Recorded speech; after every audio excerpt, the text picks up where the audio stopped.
અમદાવાદ શહેરના સાબરમતી રિવરફ્રન્ટ પર આયોજિત ફ્લાવર શો છે તેની જે મહેક છે તે હવે સમગ્ર વિશ્વમાં તેની મહેક છે પહોંચી છે અને અનેક ગિનિસ વર્લ્ડ રેકોર્ડ છે તે આ ફ્લાવર શો હાલ કરી રહ્યો છે। 14મા ફ્લાવર શોને રાજ્યના મુખ્યમંત્રીએ અહીં ખુલ્લો મૂક્યો છે, તો સાથે જ આ ફ્લાવર શોમાં આ વખતે ભારત એક થીમ આધારિત આખો આ ફ્લાવર શો આયોજિત થઈ રહ્યો છે। તેમાં પારંપરિક સંસ્કૃતિ સાથે જ આધુનિકતાની અહીં ટચ છે તે જીવંત છે તે કરવામાં આવ્યો છે। તો સાથે જ આ વખતેના જે ફ્લાવર શો છે 14મો ફ્લાવર શો છે ઇન્ટરનેશનલ, તેની અંદર 2 નવા રેકોર્ડ છે તે સ્થાપિત થવાનું દ્રશ્ય આપણે જે બતાવવાનો પ્રયાસ કરીશ કે જે 2 મુખ્ય રેકોર્ડ છે આ વખતે અહીં પ્રસ્થાપિત થયા છે ફ્લાવર શોની અંદર। તેને સત્તાવાર રીતે બપોર બાદ છે તે જે જાહેરાત છે તે હાલ અહીં કરવામાં આવશે। દ્રશ્યમાં જે જોવા મળી રહ્યું છે કે સરદાર પટેલનું જે ચિત્ર જે છે એ ફૂલોથી આખું તૈયાર કરવામાં આવ્યું છે, જેને ગિનિસ વર્લ્ડ રેકોર્ડમાં એ સ્થાન આપવામાં આવશે। ખાસ કરીને જે ભારતનું ગૌરવ અને વિશ્વસ્તરીય શ્રેષ્ઠતા મળે તે પ્રકારનો પ્રયાસ આ વખતે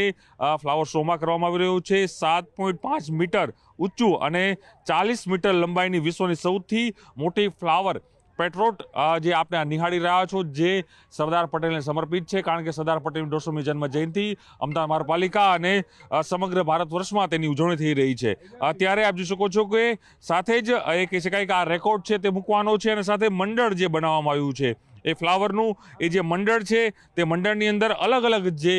ફ્લાવર છે તે મૂકવામાં આવ્યો છે અને 30 મીટરનું વ્યાસવાળું આ જે મંડળ તૈયાર કરાયું છે ફ્લાવરનું, એ પણ સૌથી મોટું મંડળ છે તે કહેવામાં આવી રહ્યું છે। તેથી કહી શકાય કે આ બંને જે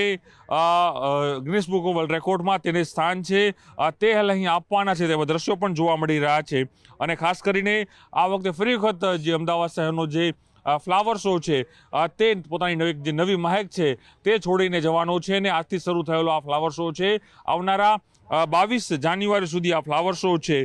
તે યોજાશે અને આ 6 ઝોનમાં વેચાયેલો આ ફ્લાવર શો છે તે ફ્લાવર શોની અનેક સિદ્ધિઓ જોવા મળી રહી છે। ભારતીય સંસ્કૃતિ, આધુનિકતાની વાત, બુલેટ ટ્રેન હોય કે પછી 150મી જે વંદે માતરમની જે કાર્યક્રમ યોજાઈ રહ્યો છે તેને પણ અહીં પ્રકૃત તે મૂકવામાં આવ્યો છે। તો સાથે જ જે આ ફ્લાવર શોની મહેક છે આજે સમગ્ર